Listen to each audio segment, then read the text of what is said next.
In this video, I'm going to teach you an easy way to import a CSV file as the one on the left into a database table in MySQL as shown on the right, using MySQL Workbench.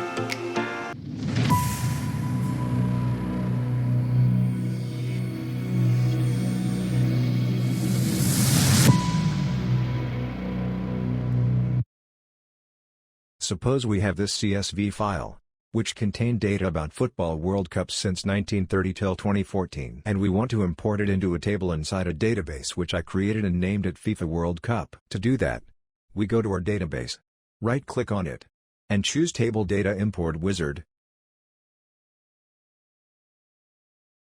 Then we browse for our CSV file, and press Open. After that, we click Next. As we didn't create any tables in our database, we will choose Create New Table, and click on Next. Here MySQL provide us with the type of each field to be imported, and view a sample data to check for it. We can change the data type of any field if we want. If it's okay, press Next.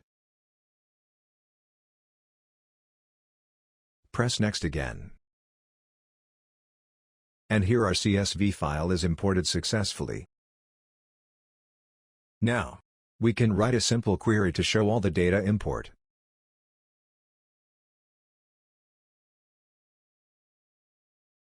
And here's our table. As we see, this method is very simple and easy. But it is not the best one when we have larger CSV files with hundreds and even thousands of rows, as it can take much time to import all data. That can reach 10 minutes or more in some cases. In the upcoming video, we will see other quicker methods for large CSV files than that method. Thank you for watching.